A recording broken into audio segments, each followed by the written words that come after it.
News ಅಲ್ಲಿ ಒಂದೇ ಸುದ್ದಿ ಕಾಣಿಸ್ತಾ ಇದೆ. ಕ್ಷಿಪಣಿ ದಾಳಿ, ಪ್ರತಿ ದಾಳಿ, ಮತ್ತೆ ಯುದ್ಧದ ಭೀತಿ. ಎರಡು ದೇಶಗಳು ಸಾವಿರಾರು ಕಿಲೋಮೀಟರ್ ದೂರದಲ್ಲಿದ್ರು ಯಾಕೆ ಹೋರಾಡ್ತಿದ್ದಾವ ಗೊತ್ತಾ?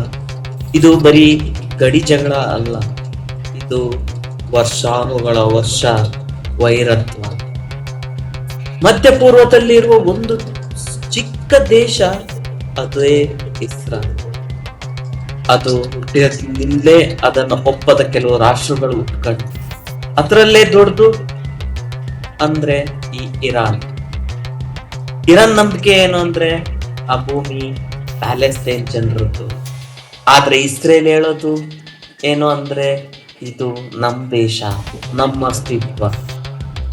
ಆದ್ರೆ ಅಲ್ಲಿ ಶುರು ಆಗಿರೋದು ನಿಜ ಅಂದ್ರೆ ಈ ರಾಜಕೀಯ ವೈರತ್ವ, ಧಾರ್ಮಿಕ ವೈರತ್ವ, ಮತ್ತೆ ಉಳ್ಕೊಂಡಿರೋದು ಶಾಶ್ವತ ದ್ವೇಷ ಮಾತ್ರ. ಇರಾನ್ ಮತ್ತೆ ಇಸ್ರೇಲ್ ಮುಖಾಮುಖಿ ಯುದ್ಧ ಮಾಡಲ್ಲ, ಆದ್ರೆ ಯುದ್ಧ ನಡೆಯುತ್ತೆ. ಹೇಗಂದ್ರೆ ಇರಾನ್ ಕೆಲವು ಗುಂಪುಗಳಿಗೆ ಬೆಂಬಲ ಕೊಡುತ್ತೆ, ಆ ಗುಂಪುಗಳು ಇಸ್ರೇಲ್ ಮೇಲೆ ರಾಕೆಟ್ ದಾಳಿ ಮಾಡ್ತವೆ.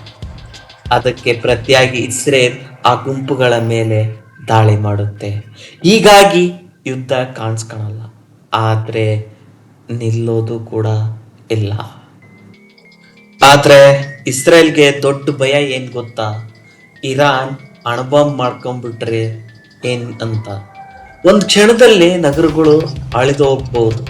ಅದಕ್ಕಾಗಿ ಇಸ್ರೇಲ್ ಇರಾನ್ ಸೇನಾ ಕೇಂದ್ರಗಳ ಮೇಲೆ ಗುಪ್ತ ದಾಳಿ ಮಾಡ್ತಿರುತ್ತೆ. ಇರಾನ್ ಅದನ್ನ ದಾಳಿ ಅಂತ ನೋಡ್ತದೆ, ಮತ್ತೆ ಪ್ರತಿಕ್ರಿಯೆ ಕೊಡುತ್ತೆ.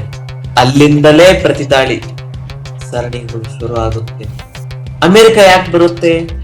ಇಲ್ಲಿ ಇನ್ನೊಂದು ದೊಡ್ಡ ದೇಶ ಬರುತ್ತೆ, ಅದೇ ಅಮೆರಿಕ. ಅದು ಇಸ್ರೇಲ್ನ ಮೈತ್ರಿ ರಾಷ್ಟ್ರ. ಯುದ್ಧ ದೊಡ್ಡದಾದ್ರೆ ಅಮೆರಿಕ ಸೇನೆ ಇಸ್ರೇಲ್ ಪರ ನಿಲ್ಲುತ್ತೆ. ಆಮೇಲೆ ಇರಾನ್ ಪರ ಇತರ ರಾಷ್ಟ್ರಗಳು ಬರ್ಬೋದು. ಅಂದ್ರೆ ಒಂದು ಪ್ರದೇಶದ ಯುದ್ಧ ಜಗತ್ತಿನ ಯುದ್ಧ ಆಗುವ ಅಪಾಯ ಆಗಿರುತ್ತೆ. ಹೀಗಾಗಿ ಈಗ ನಡೆಯುತ್ತಿರುವ ಒಂದು ದಿನದ ಜಗಳ ಅಲ್ಲ, ವರ್ಷಗಳ ಅನುಮಾನ, ಭಯ, ಪ್ರತಿಕ್ರಿಯೆಗಳ ಫಲ. ಒಂದ್ ದಾಳಿ, ಒಂದ್ ಪ್ರತಿದಾಳಿ, ಮತ್ತೊಂದು ಪ್ರತಿದಾಳಿ ಆಗಿರುತ್ತೆ.